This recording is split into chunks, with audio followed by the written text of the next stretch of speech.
Hey folks, it's Dave here back in Studio C, and I just finished up the first full game of Mean Gene's matchup football, and I just want to give you my thoughts on it.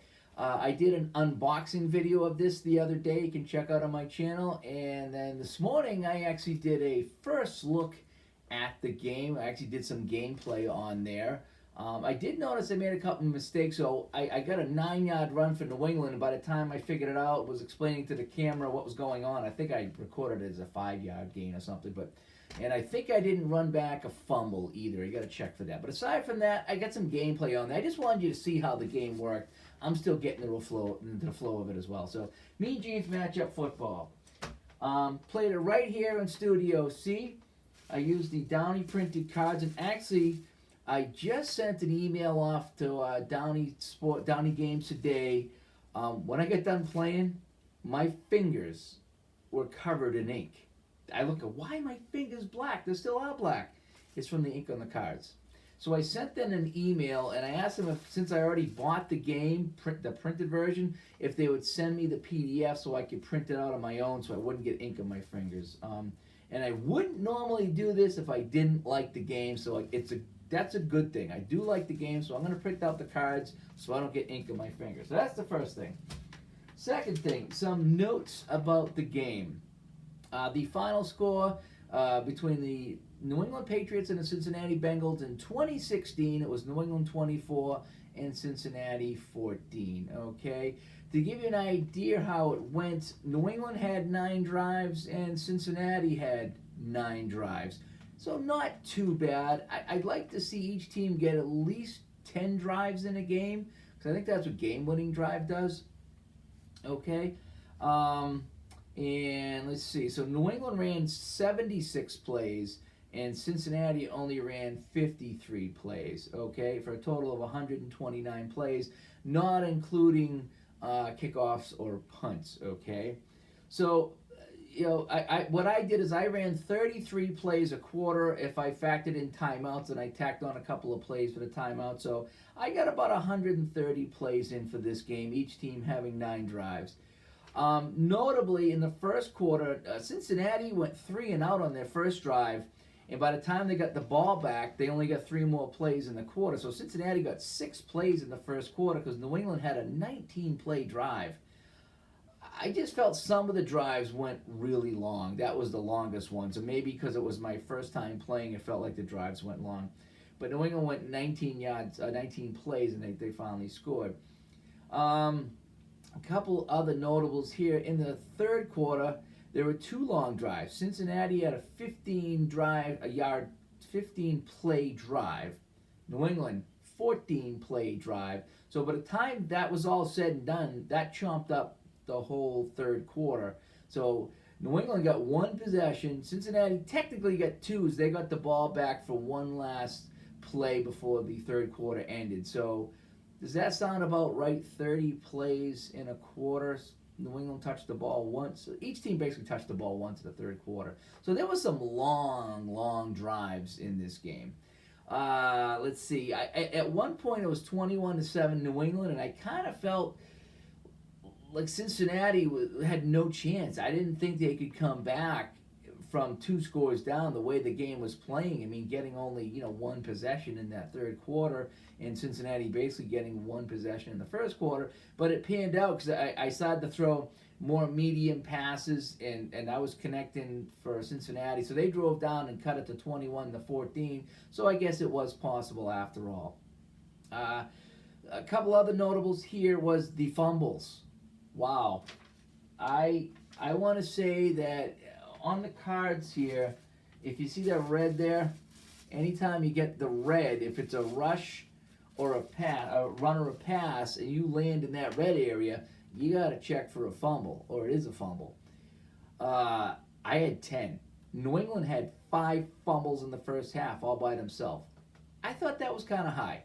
I thought for New England, especially to have 5 fumbles, that was a lot. So what I ended up doing is, right before the first half, there's optional fumble rules. Because on a fumble on the basic game, you go in the red, automatic fumble. You flip the card to see who recovered the fumble. So New England got it back once, and the other times they coughed it up. So they had 3 turnovers. On the 5th fumble, I said, this ain't right. This is not right. So the optional rules are pretty cool, because what you do is, instead of it being an automatic fumble, you got a fumble number and then a loss number. So it's very similar to the fast action football. So you actually roll to see if it's a fumble, and if it is, then you roll again to see if you lost the fumble. When I did that, my fumbles dramatically cut down, because I was still rolling for fumbles in the second half, but they were coming up as no fumble. So I still had one, I believe, in the second half. But yeah, so when I switched to the optional fumble rule, that started to make a lot more sense, because I found that I just had a lot of fumbles for a football game. I thought that was really kind of weird. So that was the only thing that really stuck out as far as it. All in all, I really liked it. I was up in the air between this and fast action football a couple of months ago. I ended up going fast action football, and I'm kind of glad I did, because coming from game-winning drive, which I love game-winning drive, when I went to fast action football, that was my first play-by-play game. And that it's a very simple one, though. Once I got used to reading the cards in the right locations, I was kind of screwing that up for a while. But once I finally locked into what I was supposed to read, what color I was supposed to read, the game flowed nice. And it turned out to be a fairly simple play-by-play game, fast action football, whereas, it's either run or pass. And then you look to see, am I reading off the offense, am I reading off the defense? And then you just look at the card number and look at the chart, and it flowed. It went fast. It was boom, boom, boom. Fast action football plays really fast for a play-by-play game. So I'm glad I got that one first, because when I came to Mean Gene, this is a lot more in depth. Okay, you actually have 5 run options and 5 pass options. And you have all your key players here for each team on your chart, which fast action football is kind of a general read. So off of here, you could read off the left guard, you can read off the right tackle, you can read off the defensive end or the linebacker. So all these stats actually come into play with Mean Gene. So if you do an outside run, you don't know if you're reading off the running back, you don't know if you're reading off the offensive line, or you don't know if you're reading off the defensive line or even a linebacker. So all those variables come into play, whereas fast action football is just boom, defense. So fast action was faster, it was quicker. This is a little bit more looking up, but there's more factors and more variables that come into play, which I thought was neat. And then also was the idea being that with fast action, you flip the card, you're pretty much done. You see what happens, is it complete, is it not, is it intercepted, the whole bit. Over here with the Mean Gene, there's a lot of variables going on. You got, punts that, roll, go out of bounds, that are returnable, that are not returnable. You got interceptions. It's not a definite interception. You actually have to flip some cards to see if it was an interception, and the whole bit. There's pass rushes that come into play. So if you flip it as a pass rush, several things can happen off the pass rush itself. So I was constantly referring to the instructions. It all made sense. That was a good thing. It really did all make sense when you read it all. There was a lot to take in, okay? There was, in every play, you could flip a card and incomplete, or flip a card and have it, 5-yard run, and you're done. Other times, okay, boom, I got something going on. I need to start flipping cards and look at the charts, look at the cards to see what's going on.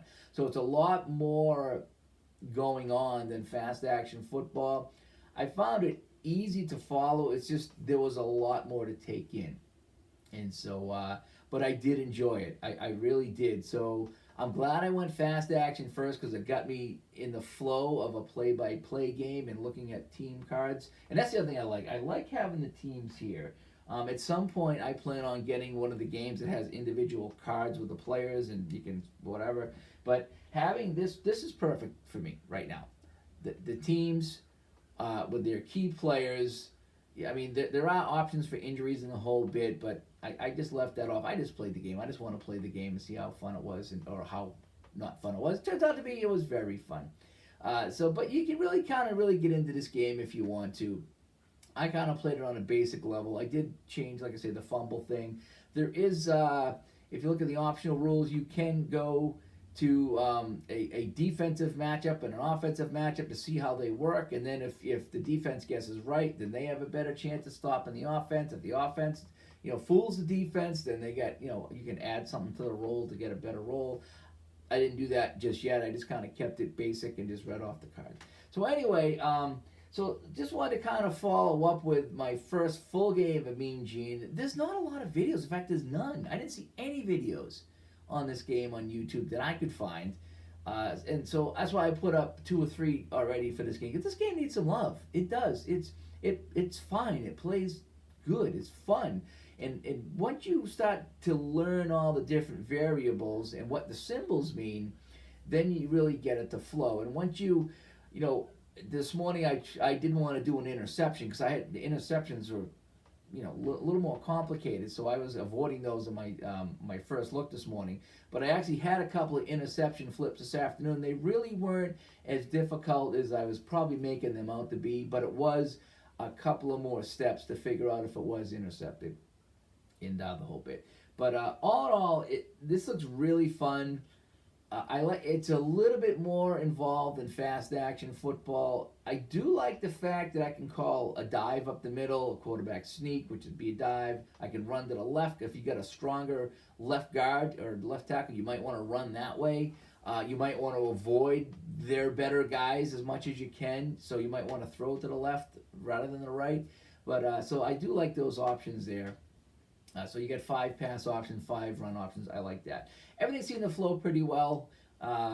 It's just getting used to how many different things can happen. So anyway, so that's I guess this would be a second look at Mean Gene's matchup football from Downey Games. And I'm sure I'll have more videos to come. But anyway, this is Dave from Studio C. Thanks for watching. Bye-bye.